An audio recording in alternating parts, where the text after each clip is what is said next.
Here's how the grid looks then for the KZ2 Master final.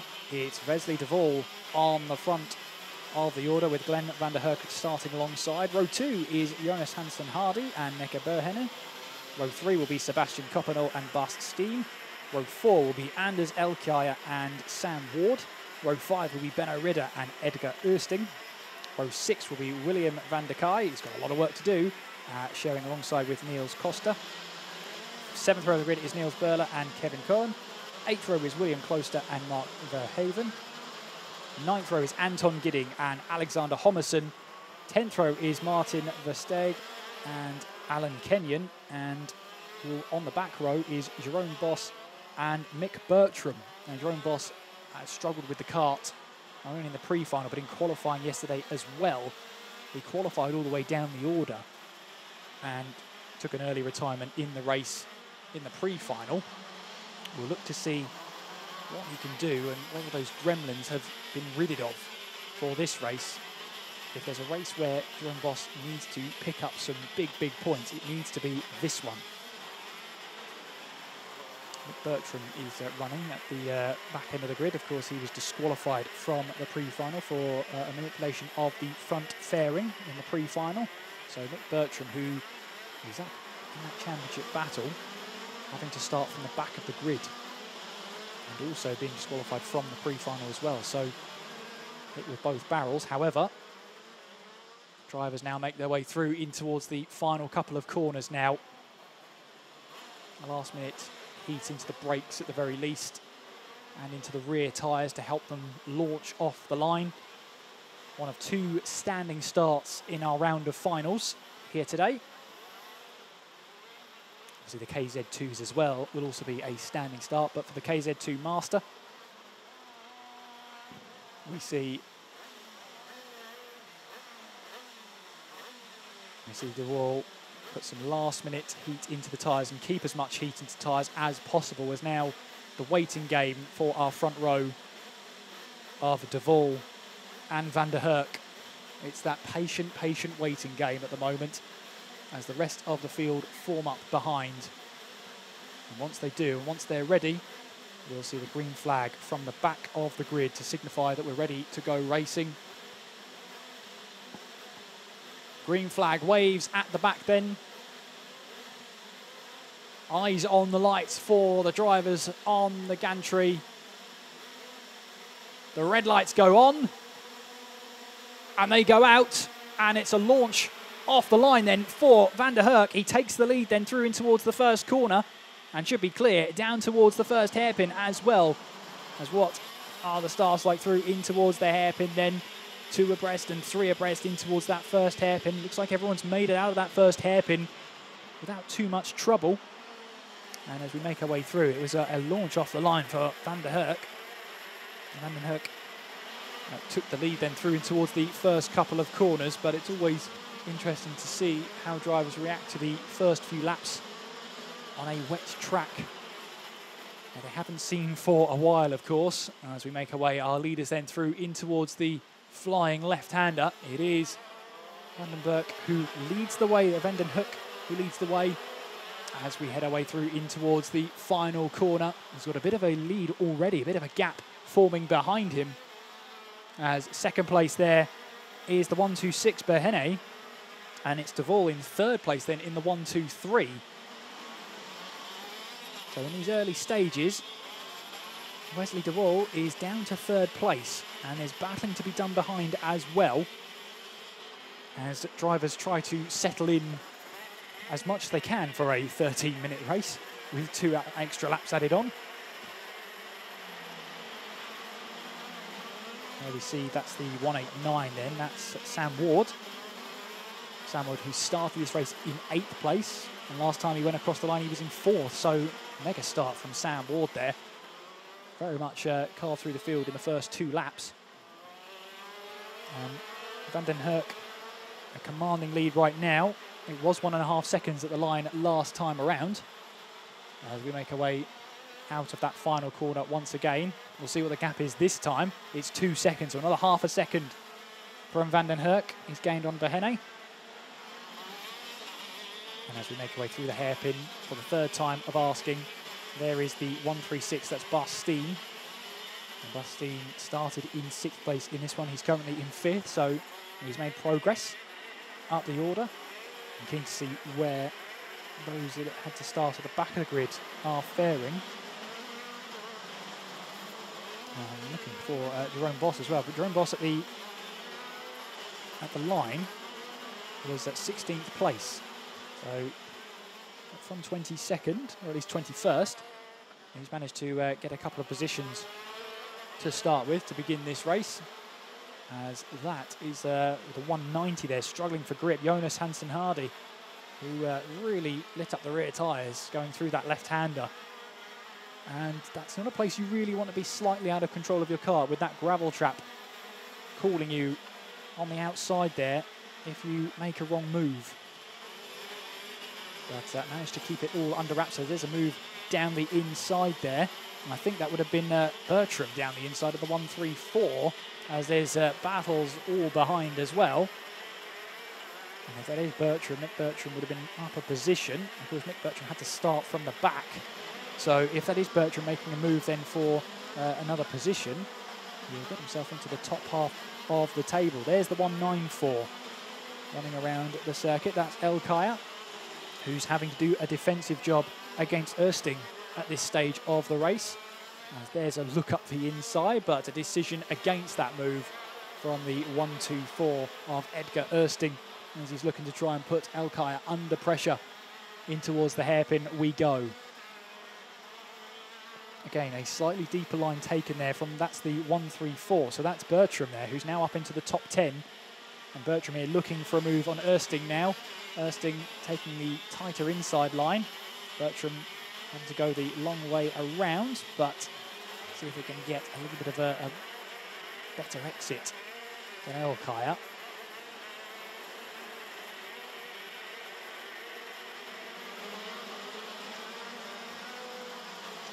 Boss is in 15th place by all accounts, but there is definitely a different line there from Bertram, as he looks to try any line to try and find a way past the 194 of Anders El Kaya. And that's a spin-off. That's the 136. That's Steen who's off. Bas Steen off into the gravel from what was at the time 5th place. Disaster for Steen. Then he'll have to see if he can recover that car back onto the track. And then he'll have to give it a running start before he can. He'll be falling down the order then. Meanwhile, further up ahead, there is the 194 battling away then. That is Anders El Kaya. Still again battling away with Bertram for position. Looking to see what he can do. Bertram will Mick Bertram right behind Anders El Kaya. They want to get that position done and dusted in the meantime. But in the case of Anders El Kaya, he's doing everything right. He's doing everything in keeping the cart in the right place at the right time. At the moment, there's no way through for Mick Bertram. Bertram does get a good run here. Maybe he's looking for a move down the inside. He's going to take that move down the inside in towards that flying left-hander. Gets the move done. Is there any way back through here for El Kaya to get back through? Well, he can't get back through, and that is a position well gained from the number 134 of Mick Bertram, having to start from the back of the grid. A fine job to get himself now up into 7th place.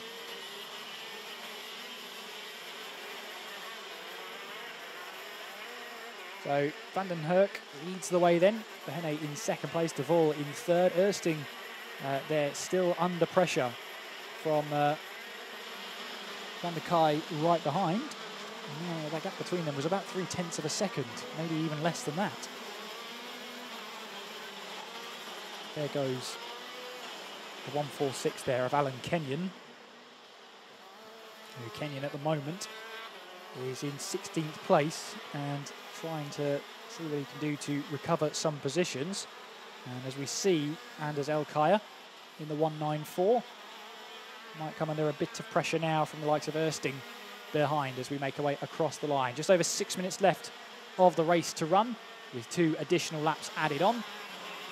The battle here for 7th place between El Kaya, Ersting and Van der Kay very much up and running. as we'll see very much some battles on the cards here.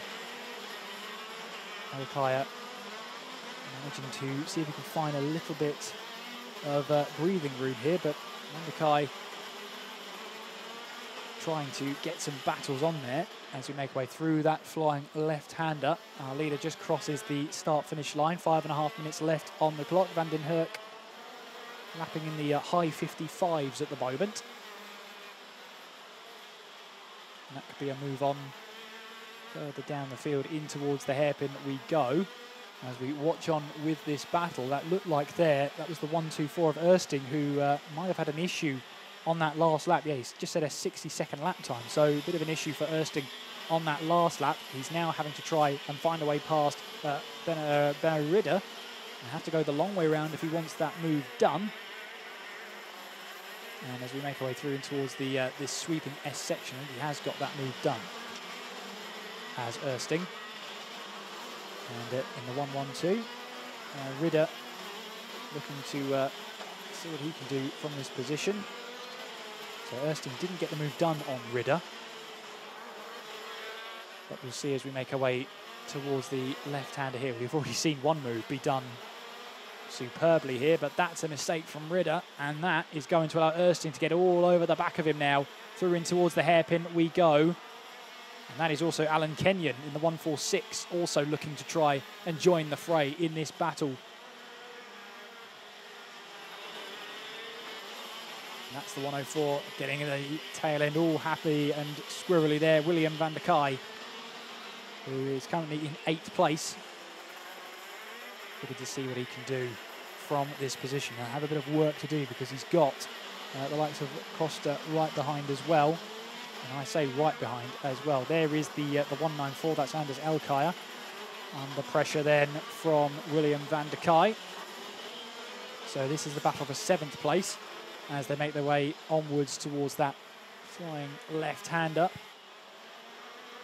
And van der Kai here, I thought he might have launched a bit of an attack there, but he couldn't quite find anywhere to go with it. Or a little bit of contact there opens the door, and that allows Van der Kai to get through in towards the hairpin there, and that's a cart off into the gravel at the final corner, and the driver who's jogging away from it, I'm afraid. I'm trying to see if that is the which cart that will be, as I'm just seeing the 108 cross the line. I think it might be the 118 then of Niels Berler, who's off onto the gravel, I'm afraid, and out of this race.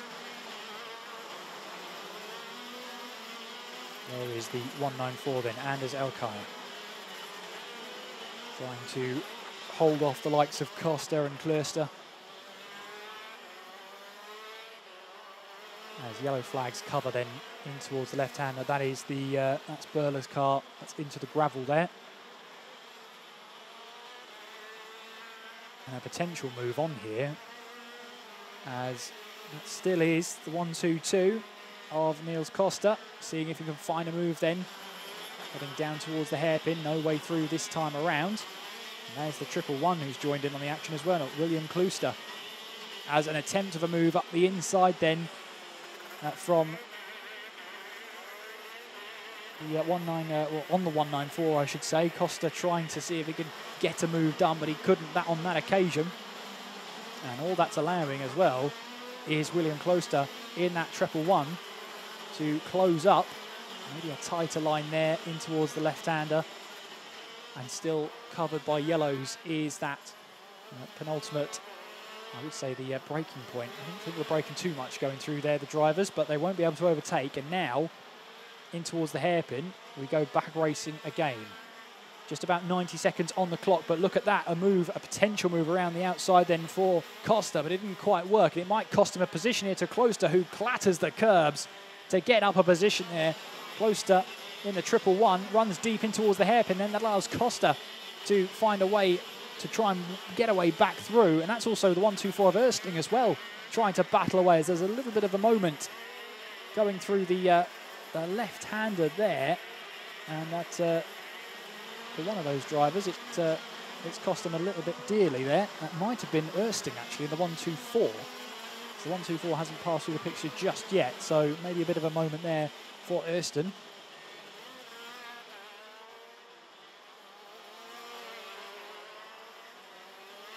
So our leader then, Van den Herk, we haven't seen a lot of in this race, but normally if we don't see a lot of you in this race and you're leading, you're probably not doing a lot wrong. Van den Herk has a 4.6 second lead as we watch on. We join this battle between 150 and 104. That's Koppenol and Van der Kai. It's a battle for 6th place, and Van der Kai seeing if he can find a way past that green machine of Koppenol as we head our way through in towards this twisting S section. Van der Kai, can he find that move? Can Koppenol defend? We'll see as we make our way through in towards the final couple of corners, getting the power down, 2 different lines being taken, and onwards towards the flying left-hander we go. Still line of stern for now. Van der Kai looking for the move, looking to try and find a way past. There's a move up the inside there as well from the 198. That was Jerome Boss who's trying to move the way through the order. I think that was a pass on Alan Kenyon there. As Boss now moves up to 13th place in this race. In fact, no, it was on Ridder that Boss had got the move done on. So that's up to 12th place.